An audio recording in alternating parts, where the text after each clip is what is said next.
Okay, so this is the video presentation I'm doing for the book of or the Mark Gospel class I'm taking, and it's the video presentation for the reading we had to do for Black Lee and White Lee. And so basically, I'm supposed to give a brief summary of this and answer a few other questions as well. And so I'll try to get the summary done pretty quick, just because it's I've done other practice videos and it's taken a little while. So, anyways, basically with this summary of this story, it's basically a story about two brothers, and these two brothers are kind of polar opposites in a way. There's the older brother, Black Lee, who is he's more traditional and more he's more old-fashioned, as they call it in this story, and he's really just more of like old-fashioned, like I'm gonna do it like my parents kind of thing, and really act like my parents in a sense. And so that kind of describes Black Lee. And then White Lee is more of a he's more of like the modern, for his time kind of guy.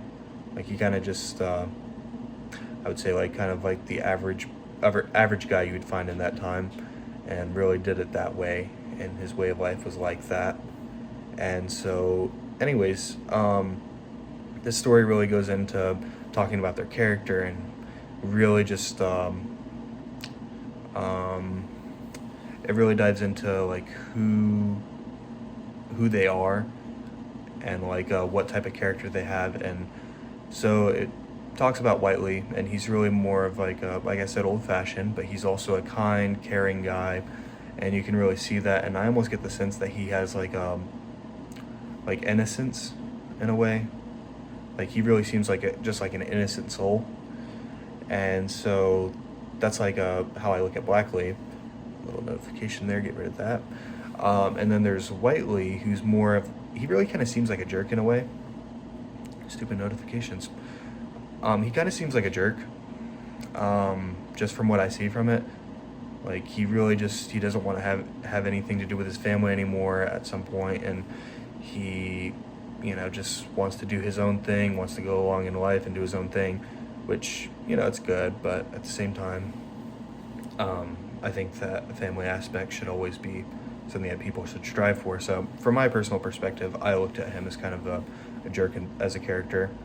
And then you look at there's a narrator who's kind of talking in the story, kind of giving, kind of telling the story from his perspective. And he tells the story, and like basically like he'll talk about times where he's had to like go over and try to fix disputes between him and his brother. Excuse me.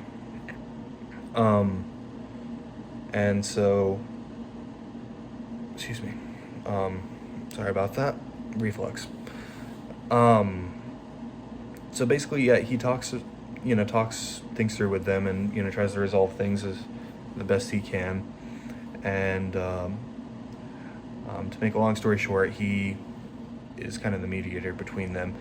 And there's really just a lot of stuff that goes on in this story that I could go into extreme detail about. But basically the gist of this story is that it's about two brothers with two differing views of life, and it ends up showing that Black Lee is more of the, like what we would strive for in a Christian walk, and someone we would want to try to strive to be like.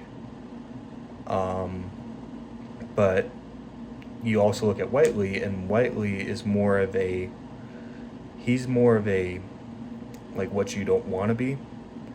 And that's really what I got from the story. And briefly telling it, that's what I would recommend if I was briefly telling the story to anyone.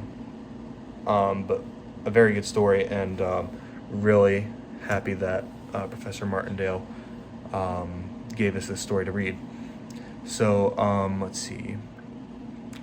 Next thing I'm supposed to talk about is what connections or connection do you personally make with this story.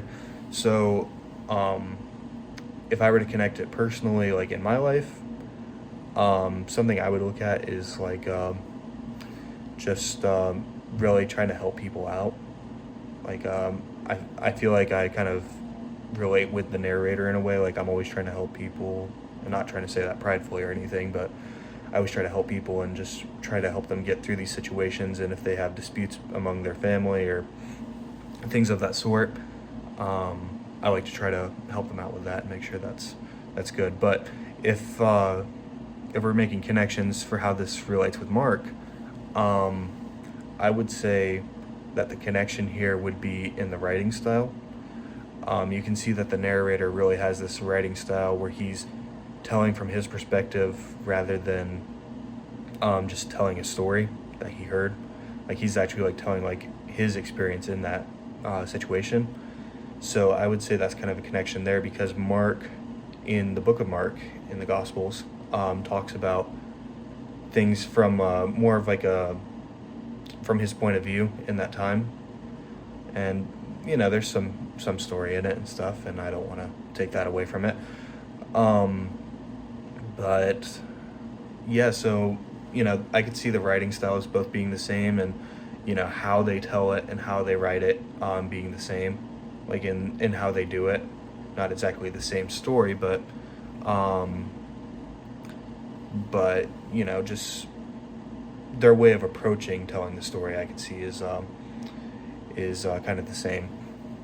But then we also, for another thing I'm supposed to talk about, how might this story help us interpret Mark's gospel? So how this might help us interpret Mark's gospel is by looking at this and really looking at how the writing style was, because I think this is beneficial to look at, because like this is kind of the same writing style, and this is something that I would say that this is something beneficial for, you know, understanding how Mark was written. Because if we want to understand how Mark is written, I think it's important that we understand how the writer was trying to convey it. And so in this case, I think it's important that we look at it at this point of view as like saying like, okay, like was he like, how was he meaning it here, or like what exactly was he meaning here, who was this meant to, or you know, these aspects that you could look at. And when it comes to interpreting this, I think it's important to look at the writing style and make sure that you're understanding how that writing style is, rather than just going in and saying like, oh, I think I have a good idea of this.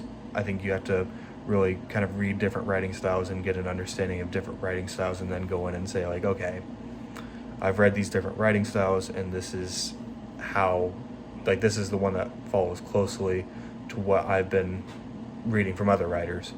So in order to interpret Mark's gospel, I think it's important that we understand different ways of writing, and making sure that we understand like uses of literal context, or sarcastic, or symbolic, or any of those different concepts. And I think it's important that we recognize those ways of how writing affects okay, sorry about that, how these different ways of writing can affect the story and affect what's being said. So anyways, that kind of goes over the connections, how the story helps us interpret Mark's gospel, and just going over the story itself. I'm pretty sure that this will probably be sufficient for turning in, and I think I wouldn't say it's perfect by any means, or I would say it's far from perfect, but I do think it's a good video and good enough for submission. But anyways, that is my video.